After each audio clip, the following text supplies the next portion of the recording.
Welcome to the Vandy Sports Podcast. I am your host, Chris Lee. Our guest today, Seabass of WNWS in Jackson, Tennessee. We are looking for a presenting sponsor, so if you're interested in supporting good journalism, give me a shout. Email is chrislee70@gmail.com. Today's news is presented by Sutherland & Belk, a family-owned injury law firm. If you or a loved one has been hurt in any type of accident, give Taylor or Russell a call at 615-846-6200. See what your rights are and if they can help. Trayvon Thomas has committed to Vanderbilt. He is a two-star point guard out of Ontario, Canada. He will be in the 2020 class. Our guest line, presented by Boll & Branch, started by Vanderbilt graduates Scott and Missy Tannen. I had no clue how comfortable Boll & Branch sheets were until I got them. They are fair trade certified, meaning they are made under safe conditions by men and women treated and paid fairly. Try them free for a month. You can return them, but you won't want to. Once you get the sheets, try the mattress. That was voted the best mattress of 2018. Go to bollandbranch.com. That's spelled B-O-L-L. Enter the promo code Vandy and get $50 off your first set of sheets. Seabass is with us, as is the case most every week. He resides at WNWS in Jackson, Tennessee. Well, do you? It seems like you do these days. It depends on what time is it? 3:20? At the moment, yes, that's true. You probably feel like you're living in a casino these days, where you don't know if it's dark or different. Yeah.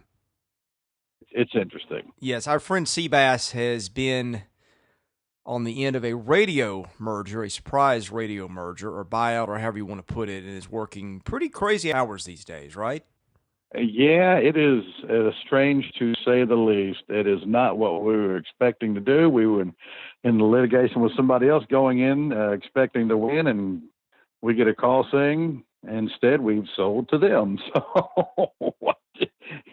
it was definitely different. So we're just still ironing out all the details right now. But I've been at that same station for 20 years, so it was definitely unexpected. I'll tell you that.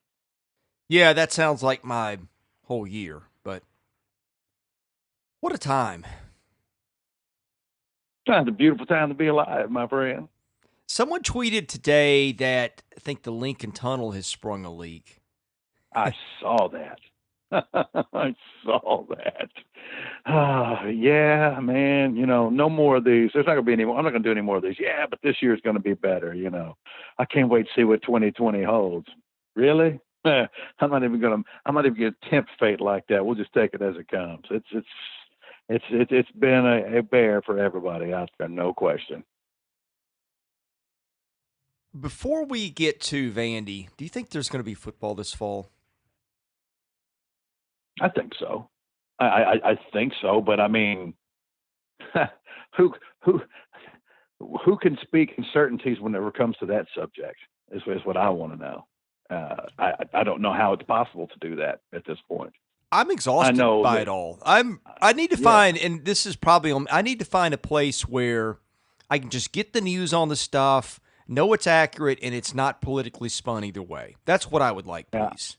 I just want to have a night, a show where there's nothing about name changes and nothing about COVID-19, just the games and the people that play them. I miss those. I knew I loved it. I made a career out of it. I just didn't know how much I would miss it because I never thought it would be gone. I never thought I'd ever have to do without it for any length of time. And I'm afraid it's conditioning people to get used to that. To things like that. I mean, it's harder and harder to find people who actually want to talk about who's going to do. I mean, Chris, we start Major League Baseball a week from today. I know. And I've gotten tired of covering bad sports. I lost the only good sport I had to cover. We've been through that. But now I'm starting to wonder if covering bad sports isn't better than just not having any sports to cover. Yes. Yes, at this point, yes, because I've lived the last 3 or 4 months of my life without it. So at this point, yes, I will take bad sports. Let's talk Vandy. The Sure. article that I wrote got a ton of attention. I think it's the most viewed thing I've ever written. I'm guessing, have you had a chance to read it by now, or have you still been in your own? I read it yesterday. Yeah, okay. What did you think? First of all, very well done. As expected, and I've known Chris for, I guess I've known you almost 20 years. His work is thorough, it's researched, and was sourced by, I think you said, 12 people, 12 different people, something like that. And yeah, I'll just say this: sadly, I didn't find anything in there particularly surprising. I don't feel that you misrepresented, and it was good to get to hear other people that have been directly involved with this, and that people who lived it athletically, and get their opinions on it. It's not anything that overly surprised me because you and I talk a lot, but it's just kind of valid. I titled the story, I think, Behind the Curtain, and this was unintentional, but it feels like I've pulled back the curtain on the Wizard of Oz, and I look at it, I'm like, that's all that's there? Best I remember out that movie, though, the wizard turned out to be all right, and everything worked out. So I don't know if that's the case or not, but I'll say this: in reading your story, I would love to tell you I was taken aback. I was blown away about what I was reading, but I wasn't really surprised about much. And amazingly, still, there are people on social media and whatnot that read this story that I'm not sure why, but there are still people that are somehow actually defending this athletic department. I mean, and again, I saw someone calling in credibility and truthfulness and all this other stuff, and I had to address it because I knew it was utterly ridiculous and that was not the case. Because what I'd love to ask is, to what end? What motivation? There's no monetary gain. There's nothing for you to gain by slandering and not telling the truth about what you've seen. You've put the hours in. You've checked your sources. You went with what is just. I'm sorry, but you told the truth. And there's people that simply don't like that or refuse to accept it. But I've known you for years. What you told is the information that you were given. And I even asked you, I tell everybody, Chris, I even asked yesterday, on just you and me, I said, Chris, is there anything on there that you feel is misleading or any of that in any way? I mean, you had the opportunity not to push in. You did. You stand behind it. What else do you need? I mean, I think your work has spoken for itself. I mean, I believe what I read. Well, trust me. First of all, you have talked to me. We've talked a lot privately the last 6 months as I have done sort of some investigative journalism and turned over a lot of stuff. And there's still a ton of stuff that I've never talked about because I'm not ready to, or it's maybe not quite well sourced enough, or just for whatever reason I can't run it right. But you also know, and I think that the voices that are shouting out against it are probably fewer in number. I don't spend a whole lot of time on Twitter searching my name or seeing what people are saying. I do respond to some of the comments sometimes and things like that because I think that's kind of what you do. People want to know, right? But this is not something that has come easily or without a cost for me. And I don't mean to say I'm a martyr because I'm not, right? I mean, the world is hurting in a lot of places. That's not what I'm saying. The point I am making, though, is when you get your motive question and stuff like that, it's like you said, why would I do this? It's not helped me in a lot of ways. It's not made my life easier. The only reason I've done this is because I think there's a story to be told. And I think there's, by the way, still a lot more to come. The longer I dive into this, it's more dysfunctional than I had ever imagined. I mean, I'll give you an example, and we'll get back to some other stuff. But like right now, the players on the football team have been without air conditioning in the locker room most or all of the summer. Like, how is this happening? How could you not get basic stuff? And it goes beyond that. There's some other stuff. I'm not kidding you when I'm saying, like, they can't take care of players' basic needs. So all this stuff about how poor the department run, this is not just a, hey, build a football stadium. This filters down way, way beyond that. And, well, there's more there, but I'm going to stop there for now. Well, let me ask you this, though, then. If they, with some of these things being the case, does that give, I won't say a pass, but does that give a little bit of reprieve to some of the people who are, I won't say anti-Mason, but feel like he is just, I mean, less than stellar, not up to snuff, whatever you want to call it. Does he get a little of reprieve knowing that he's got basically zero representation from his own university when no one else in this conference that I know of plays by that? I mean, he's already handcuffed in so many ways, but when the institution itself holds you back, does he get some type of reprieve there? I will say this about Derek, okay? I do think the conditions are, I'm learning, tougher than I ever knew. And I will give Derek a pass on this. He doesn't do a lot of private complaining about how tough it is. Now, what I don't like are his press conferences where he doesn't take responsibility for stuff that he can control. And I still don't think he's very organized. I don't think he's as organized as on top of things as a head coach should be. And so I don't know how much it would matter. I can't say it doesn't matter because when you can't get basics right, that affects any coach. But I do have some sympathy for him now that maybe I didn't have a few weeks or months back. And I will also say for this, I don't think that Derek handled a lot of things really well last year, but there is a sense from some people on that team that at least they feel that the coach sticks up for them on some things, even if he doesn't have a lot of power to do much. And how can an SEC coach be expected to truly and adequately do his job? I mean, when he's already in the gauntlet and his SEC foes aren't even his biggest opponent. See, well, I mean, that's why do you gauge? How do you gauge anything? It's just gotten to the point it's crazy. And again, I sometimes, there's been plenty of times where I've chased down stories and I'm like, am I taking crazy pills here? And I've called back sources and said, wait, did you tell me that? Is that really what you said? Did I hear you correctly? And it'll be, yeah, and then I'll go and run it by another source, and yeah, that's the truth.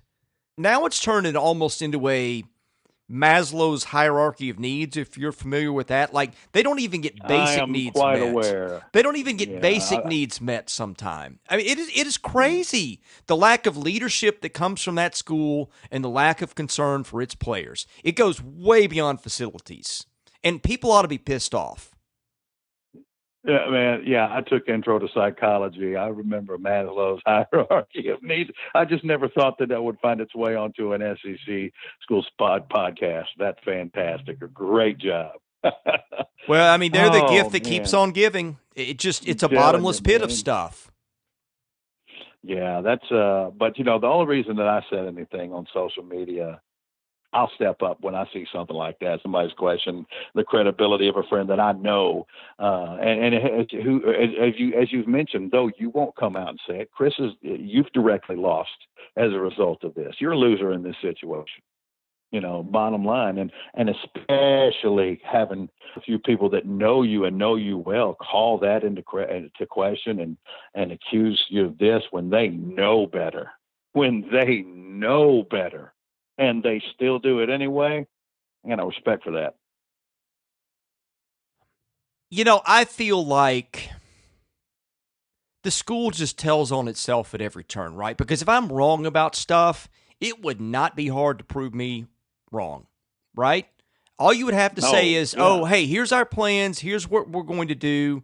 There's none of that. So if anybody would care to point to the scoreboard and tell me where I'm wrong about this stuff, and tell me where my pessimism for things has gone off track, and base it in facts. Nothing else. Just point to the facts and show me. Let's have at it. But nobody has done that. And you know what? I have not made this personal at any point, okay? And you know how much stuff I have put up with for the last 6 months that I have never told the public. Because I just don't think that's really good. But there comes some point where you have to get on the offensive a little bit. And I think there's a few things I need to get off my chest here. If I'm wrong about something, then those people at that place need to come to me and tell me. They have got my phone number. They know where I am. They know where to find me in a press box. I am not hard to locate. I have reached out to them so many times for comment and been rebuffed at every turn. And I'll tell you what's some bull, okay? Again, if you want to rebut me, come with the facts. You show me stuff. But to leak out of that athletic department that I got my facts wrong, that I don't know what I'm talking about, that I've got an agenda, and to put that stuff out there to people when it's nonsense and you can't come to me and tell me stuff because you know I've been looking to get the truth of the story. This is what has made me suspicious of them for so long.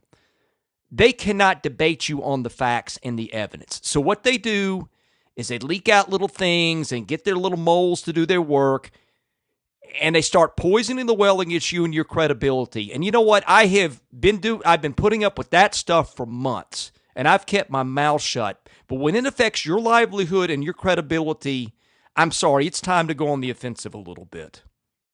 The other thing I want to say is I feel like they keep telling on themselves with the stuff they come out with. The thing that Candace put out this morning, we're doing this on Thursday. There was nothing new in there. Nothing. It was, okay, the locker project. Well, great. Everybody's known about that. That's been on the table for 10 years or more. They still can't give you a date. They still can't say when they're going to start. They can't tell you anything. So that's one thing. The other thing is the Huber gift. Well, I mean, that's old news. That was January or February. We know about that. It's like she puts out press releases and talks about transparency and reaching out and communication. It's almost like she thinks if she talks about it and tells people about it enough, that people are going to believe it. And people have called bull on it, and they should. There's nothing new in that release this morning. They knew that when they released it. I mean, I think what they're counting on is the fact that you're talking about a group of people that are so beat down and that they don't even care anymore, and now it's more cosmetic than anything else. There's not, Chris, there's not enough people that are mad enough. There's not a big enough group of people that are mad enough in their minds to make a difference. So you can do these cosmetic things and look at this, when, as you mentioned, that's old news. It's old news. I said something on the board, and I honestly hardly post. I still read, but hardly post on the board anymore. Maybe when we get back to sports, that'll change a little bit. But my thing was, I don't understand how someone who played there, who has so much sweat equity there, who understands what Vanderbilt athletes, go through, who, know what it's like to be a student there. How you can this is the best you got, that she spout company lines, and I get it. Because I think you said in your story, if I remember correctly, that basically everything that she knows about the job she learned from David Williams, and I get that. I mean, it's it's part of the rearing and the teaching. I get all that, but you know what it's like to be a Vanderbilt athlete, what those cats right now are going through. Why wouldn't you give tooth and nail, blood, sweat, and tears to absolutely make sure they get everything they can possibly have to have the best Vanderbilt experience, while they're there, in every conceivable way, instead of just the same old. And the results speak for themselves, y'all. Stop hiding behind things and just say it. Just tell the truth. Because, look, you can talk about people whining and all this other stuff, but there's not a fan base in America that would put up with this. Not one. And just turn this, hey, it's great. Yeah, go team. Who's going to do that? And why would you want them to? If I think it's easy to say what you do in somebody else's shoes, but if I were Candace, I would say, you know what, you're going to have to fire me before I shortchange the student athletes here. They're going to get everything that I can possibly do. And I'm going to make sure that you know what it is. I'm not going to sit here and say, you'll just see, it's going to unfold. It's coming in the future. Today's not the appropriate time. It's never the appropriate time. It's always not now. I mean, make sure that those athletes know that you were fighting for them right now. And I get it. There was a lot of reaction when she got the job. I understand all that from athletes. I get all that. But can you honestly say that you were leaving no stone unturned for the athletes there? Because it looks a whole lot like the same old. Now here's what maybe she is, and she's meeting a brick wall at every turn. But that's when you say, you know what, some things are more important. and I'm not going to let you do this. You're not going to ruin my reputation. I love this university. I'm going to fight to the death for it and for the people that make it up. And then you get the situation where they act like, oh, well, we didn't do anything with these folks in the communication department. They're reshuffled and all this other stuff, and everything's great. When those people that you let go are literally on Twitter telling you that's not the case, it should matter to these folks, but it just doesn't. And I don't know what to do. I've never, Chris, I've never, as mad as I've gotten, I've always known that in that voice in my head, yeah, but you're gonna, at the end of the day, you're gonna stay a Vanderbilt fan. You're gonna keep following because it just matters too much to you. I've never been this apathetic about Vanderbilt athletics in my life. The decision they made was terrible. That's her first really big act as AD. And she gets rid of some of the best employees in her department. And instead of maybe saying, maybe we should back off and reconsider this, it's like they've thrown those people under the bus and then they back up and run over them. And I don't, this isn't funny. And then they look up and they're like, okay. And then they put the bus in gear and go forward and run over them again. How can you possibly allow? What was the memo, Chris, about not allowing interdepartmental communication about athletic achievement and whatnot?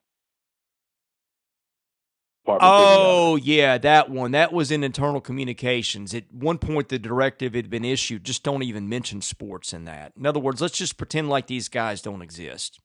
How can you allow that to happen and say you're putting your best foot forward? Well, let me go one step further, okay? You got the university out there just patting itself on the back about social justice, one thing after another.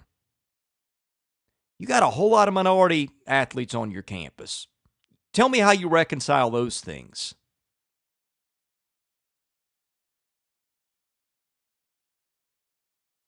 I don't know. Go. Are you looking for an answer from me? Well, I think that was rhetorical because you can't, obviously, right? Right. I don't know. I don't know what else to say at this point. Would you like to do the mailbag? No, not yet. Actually, Okay. not yet. Not yet. well, I do. I would like to get to it eventually. well, Yes. you are the guest. Uh, but I want to talk about Stackhouse. Okay.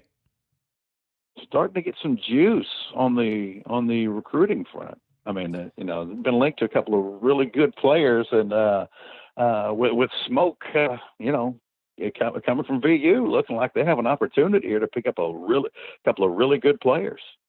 Yeah, I mean Uh, it's sounding that way. I think these are, where he gets most of his kids are where he's got connections. I think they had one with Tyron Lawrence, maybe somebody in his family. I could be wrong. I'm not reporting. I'm just telling you something that I've heard that I've not been able to verify, but it does seem like, and look, that's smart, right? You go where you of have fertile course, ground, and I guess and look, if he can do it, I don't care how Jerry Stackhouse does it, right? I don't right. think his process has been good. If you can succeed playing point guard, walking on your hands and dribbling with your feet, then have at it. Whatever works for you. Yeah, because like I was going to say, yeah, you definitely got to give credit for working the contacts, whatever the case may be. Because I mean, look, let me tell you something. There's not a great SEC football coach out there that doesn't work his pipeline and his connections at schools that he knows. He has an in with the coach, or if a particular school is known for producing players for a particular school, you work that. So whatever it takes, if it's cousin of a cousin, or your friend coached this kid, AAU, whatever the case may be, whatever it takes to fill out that roster with the top players, I am more than okay with. And I mean, clearly he's geared towards the perimeter on this class, and I've taken a look at both of these cats that they're really in on, with an opportunity to get and the kid out of I think Pennsylvania. He's a lefty, but that dude can absolutely fill it up. One of the best shooters I've seen in the class. Anything else before we get to the mailbag? No.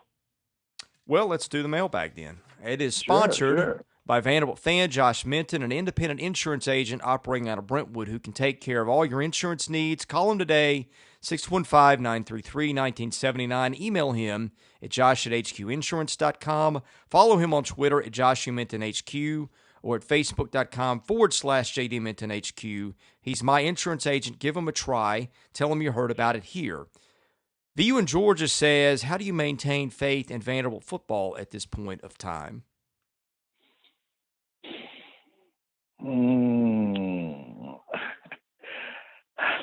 How do you do that? Can I come up with a crappy and creative answer for this, Chris? I put no parameters on the answers. I'm just seeing if it's possible. The only thing that I can say is, as I've mentioned a couple of times, I personally like the way that recruiting has gone lately. I think that some of the coaching hires have been for the positive, that they have been upgrades. I don't dispute the fact that there are multiple question marks all over this roster. There's no doubt about that. And especially given the fact that we don't play the non-conference games, I'm trying to find wins, on the schedule, and that's going to be difficult. But as I mentioned, I like the recruiting. We return a lot of starters on defense, and whoever the quarterback is, even though it's going to be a first-time starter for this program, a couple of those pieces coming in, I'm really high on. So there are things to look forward to. There's no question about that. But if we stack it up against our conference brethren, it's hard. It's extremely difficult. But it's always been difficult too. It's just, look, I think right now it's just that everything is kind of weighing on us right now with not having the sports and all this craziness going on the campus itself, inside the athletic department in Kirkland and stuff like that. There's so much negative going on there. But if you're asking for the reasons why you can have a little faith, I guess the aforementioned things would be it. Because I don't expect the team to win 5 games this year, 6 games. I don't. I don't think their rosters in just to do that. But I think they have made significant improvements. It's just that the issues that they have are major issues at major positions that you don't want to go into the season with.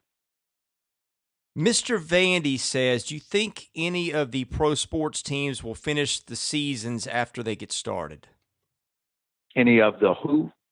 Pro sports leagues. Oh, okay. Well, that's a great question. My first inclination would have been to say to you that it would be baseball. It's just that if you remember, I think it was it about a week ago, Chris? You may have heard this or may not, but Rob Manfred was basically quoted as saying he'd be surprised if they got to 60 in. Now, again, that's pure speculation, but he is the baseball commissioner. And even though the season's been reduced by over 100 games, he did say that. So, I think the NFL has said, if a player tests positive, they're going to miss 3 games for a test positive, or 3 weeks is what it is. They'll be out for 3 weeks if they test positive. I can't really answer that. I think that if I had to pick one, basically the NBA's in a bubble. They've had people test positive and whatnot. But then the other side is also something else for baseball. Look, you've got players who have tested positive who are already back and ready to go. Look at Tommy Pham, Chris. He tested positive, and you're supposed to be quarantined for 2 weeks and get 2 negative tests in a row before you're clear to play. He was back at a little over after a week. And he's out now and playing. He played in an interleague scrimmage, an inter-squad scrimmage yesterday, which, by the way, I sent you a text about this yesterday, but did you know that Robert Hassel III will start the scrimmage for one of the team wide game for the San Diego Padres at Petco. He's starting in right field. Isn't that crazy? Can you I mean, imagine what a weird few months it's been for him? Like, the only baseball he's played in a formal setting has been with the real San Diego Padres. I mean, no high school. You get drafted, and next thing you know, you're playing with those guys in the summer. are you hitting, you're hitting uh Fernando Tatis on a cutoff, I mean, it's just crazy. Or you're batting after Manny Machado, trying to Right, advance him right. over. I mean, it's just like, wait a minute, I was playing high school baseball a couple of months ago, and now I'm playing with Manny Machado and Fernando Tatis. It's, now is he going to make that 30-man roster? No, clearly not. I mean, no, there's no way. But I mean, what experience that must be. You know what I'm saying? Invaluable experience to do that. Most people cut their teeth on the lowest levels, low A, whatever the case may be. The first baseball he gets is sitting in Petco playing, batting against people like Garrett Richards, you know, Chris Paddock, Mackenzie Gore, people like that. So congratulations to Robert. But if you make me pick one, I would think I would say I'd say probably the NBA, just because I heard the commissioner for one of those sports say he'd be surprised if they got the 60 in, and I think the toughest one would be football, despite the sheer numbers of it all. So I mean, if I had to pick one, Chris, I'd probably say basketball. What about you? Oh, I don't know. I just throw my hands up at all of it. Honestly, I don't listen and follow the daily COVID news. I don't have any predictions anymore. I've just kind of taken the approach, tell me when the games are played and then I'll show up. But I will No, pass that's along me. what I get to people and say this is what I'm hearing from the league. I'm just over it. Just Yeah, tell me that's when they me too. play and tell me where I need to be in the press box to cover games and let's ride. Yeah. I've been doing a show for 4 months with no sports, and I had a caller last night, and they were calling about the name change and all, and they're a mild sports fan in the first place. I was like, look, man, come on, enough, enough. Let's talk about what these teams are going to do and stuff like that. I'm inundated with COVID-19 and name change for this reason and that reason. Enough. I've heard it all. There's nothing original you can say to me in regards to that. Let's talk about the games or just move along. Jeez. I mean, why do you want to wallow in the mire? I really don't get it. Haven't you had enough on every other angle? When you turn on every other channel, don't you want some type of release? You need to let it infect your sport as well. But some people do. Vandy Fan 96 says, what, if anything, can fans who love Vanderbilt do to support positive change in the direction of the athletic department, facilities upgrades, etc.? Man, I mean, I just think that you have to do I mean, look, not everybody's going to have a podcast or a forum like Chris, but I mean, I think one of the reasons that they are able to get away with this stuff is because, I mean, they know all we got to do is beat them down a little more, and they're not going to say anything. There's not enough of them to make a noise. But make the biggest of stinks, because unfortunately, your absence from the games, the effect that it would have on really pretty much everyone else is completely irrelevant to them. So I mean, I don't really know. I mean, they take chances on pissing off their rich donors. So I mean, are they going to be worried about John Q. Public? I don't think so. But the one thing that does kind of give me hope about that is, remember how embarrassed they were with when Adam and Rexroad was doing their thing in that article. The university got embarrassed. They need to be embarrassed more. We need to be able to do that. I don't know how individual fans can do that, but you don't just throw your hands up, because that's what they're counting on. They want you to go away. They want you to flat go away. They do not care about you putting your butt in that stadium on Saturdays or going to basketball games. If they did, they would never act this way. Never would they treat their consumers this way. Bobby Two Times says, will Seabass lead the newly founded group that holds Vanderbilt accountable in support of sports that Chris has suggested? two times, says everything twice. Yeah, I would, man. Heck yeah. I mean, I'm all in. I got Chris's back all the way. Well, I think that group has got to be former players and significant boosters, and I think it needs to have a significant minority presence. I think that's the only thing that might get their attention. I don't think that Joe Fan on the street or somebody like me would change a lot, but I think if you get a significant minority presence involved, and some players with some names and some clout, then maybe you've got a chance. Man, if my show originated from there, and not that Yang that we did a couple of years ago, which was not me. I mean, it was me, but that, as you know, Chris, that was not me. Um, man, I wouldn't stop. They'd have to take me off because I wouldn't stop. I would not stop until they were forced. Or if as much as I possibly could, I would do everything in my mind to force them to stop saying, and misdirecting people, and I would make them answer to the best of my possible ability, whatever that be. And Adam did that, and Joe did that, and you're certainly doing that. But now they think they can just, oh, it's not the appropriate time, or oh, we're about to announce this and that, and nothing ever happens. But you want to know what you can do? Don't let them get away with that.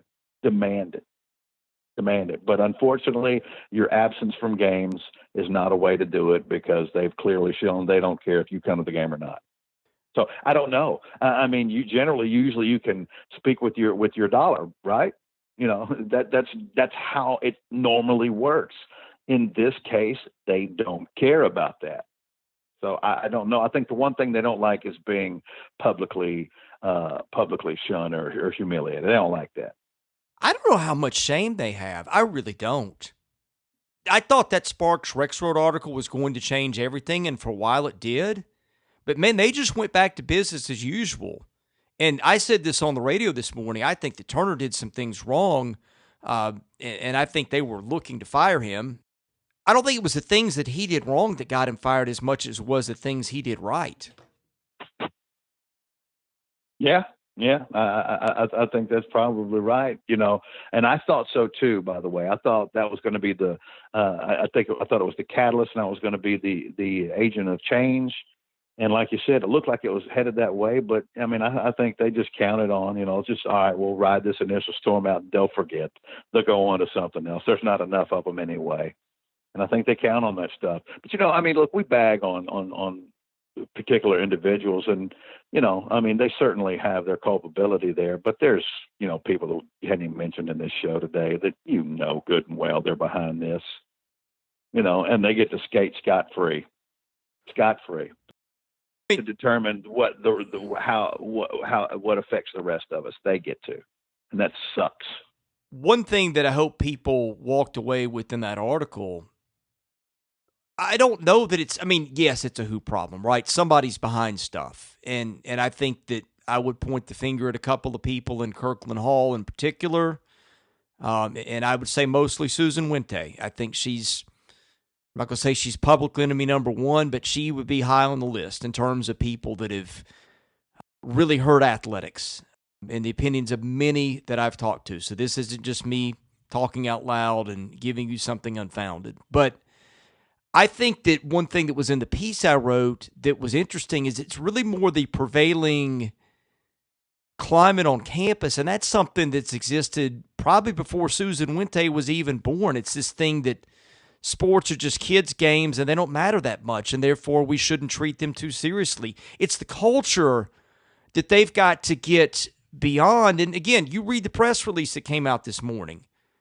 There's no talk of winning and losing, and there never is in anything that Candace Lee's put out or that the school puts out. It is all, they put social justice at the top or near the top of every press release, but there's no winning or losing. And again, say what you want, but check the scoreboard and look at the evidence, and you tell me where I'm wrong. Because if you're going to find it in what's out there publicly, it's just not there.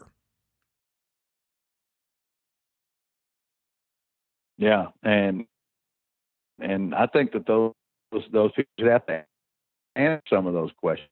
Why are you before she was born? That's not an acceptable reason. That's unacceptable. I mean, you got people sitting home unemployed now. You're mandating that people not interdepartmentally promote athletics. Then don't accept that 45. What is it? $0.3 million. Don't accept it. Don't be a hypocrite. If you either do or you don't, drop it all and say, you know what, this is just not who we are. Keep your money. We'll do something else. And let us know. We can all get on with the rat killing, get on about our lives. Stop pretending. Answer questions that are asked of you or the people. I mean, because at the end of the day, we are their customers, right, Chris? I mean, even for people that don't go there, they ask us to spend money, and we have, we are their customers, right? Or am I missing this? I don't. I don't know We're if supposed to I be. don't know if customers even enters the equation over there. Y'all are wrong. just saying, y'all are dead wrong. I wish I could do something to affect it, but Chris, that article, it didn't really tell me anything I already didn't know or pretty much figure. But I think it really speaks to just how dire this situation is and how far down we really are. And then to come out and say, hey, we want some bowling championships and it's stop. Know the room. Come on, man. Know your room. That's not what's going to stir the drink here. That's such a kiflotic way of looking at it, man. I couldn't believe what I was reading. Last one from Ann Arbor Door. High school sports question. If football moves to spring, do you think they would move traditional spring sports or try to double up and do it all in spring? And do you think the approach would be any different than college? I'll let you have at that. Man, I don't know. We've had I had Matthew Gillespie on with the TSSAA. He's the assistant executive director on there, and they're still trying to work out. Uh, they presented four different options, and they were set to vote on that last week and didn't do so. Their schedule it's initially slated for September the 18th to be the start, with different possibilities ranging from playing seven regular season games and having four teams from each region, to having only region winners, to actually playing all 10 games and having no playoffs whatsoever. You know, I honestly, I don't know. And I don't think they know. I know this. I know they desperately want to have football. Is it going to bankrupt the TSSAA? No, because I've heard people say that. That's not the case. It's not going to bankrupt the TSSAA, but it will absolutely put a beat down on some of these schools, especially smaller ones who, I mean, let's just face it, Chris, their athletic department is completely or almost completely dependent upon their football programs. I, I think they have to try to find a way to get it in as best they possibly can. But right now I don't know. There's just so many more questions than there are answers in regards to that. Yeah, it's a crazy time, man. No doubt, magical time. Magical. I'm feeling the magic with baseball around the corner. Although I'll have to say this, I think the way that whole thing played out with the labor dispute really took a lot of the wind out of my sails. I thought I'd be glued to the news, to be honest, my last 4 or 5 days have been consumed with this piece I've been writing and the media appearances and stuff like that. But I really thought I'd be more into baseball than I've been, and just checking all the news and stuff. And it hasn't been that way. I don't know. I think that they Well, really squashed the spirits of a lot of people with all the nonsense this spring and summer. and only if you're allowed to. Look, let me tell you something. Here's what I mean by that. Look, if you think I'm gonna feel bad about this, you are crazy and don't know me. I'm here for the sports. All this other stuff that's going on, I'll let y'all have no to play. I'm here. What about what about this? What about that? We need to do this. We need to do that. COVID-19. I'm here for the sports. So I am 100% geeked up because I get regular season baseball in 1 week. I've had enough of being beat down and downtrodden by all this other crap. I'm not wallowing in it. I refuse to. When baseball starts up, get Buck, let's roll, and I'm ready for that. We'll have foot basketball right after that, and hopefully it'll be crescendoed by some good old-fashioned football. But I am not going to let all this other crap beat me down and keep me from enjoying one of the greatest joys of my life, and that's athletic competition. Not going to do it. If anybody else wants to, you go right ahead. It won't be me. Yeah, I'll get there. I just am surprised that my interest didn't pick right back up the day they hit the go switch. You know what I mean? Yeah. Oh, I know what you mean. I'm just not going to be there. I'm not going to live in that world. I'm not. I won't. Well, I will focus on the games because that's what matters to me. I could promise you, come opening day, my son's going to be my side, and we're going to be all over that MLB package, just watching games here and there. I really look forward to that. I think that'll be one of the biggest treats we've had since March, at least for me. You and me both. And I haven't even checked on this yet, but I would like to think, I'm hoping that there's a pro rating going on for extra innings packages.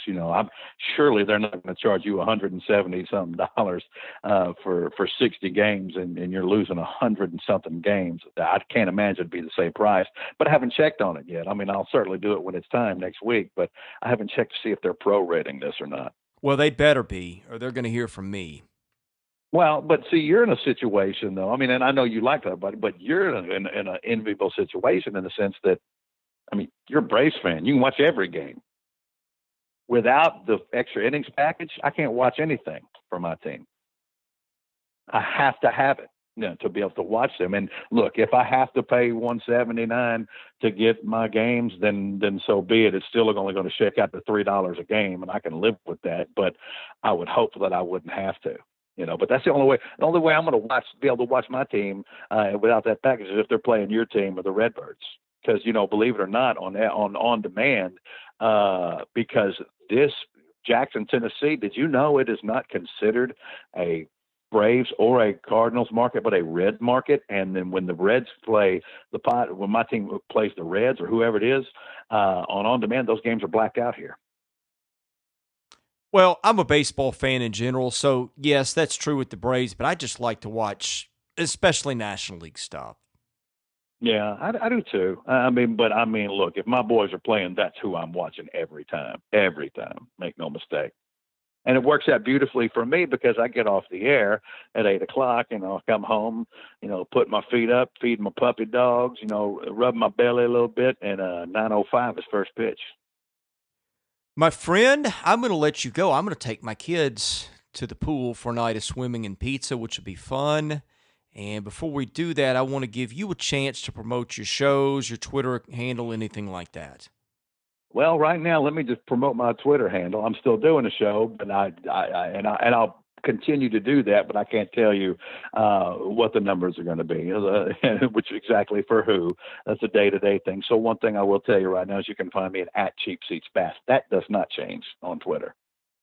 He's Seabass. I'm Chris Lee. Thanks for listening to the Vandy Sports Podcast. This will probably be the only one this week, but certainly we'll be back with more episodes, and we appreciate you listening. We will see you then.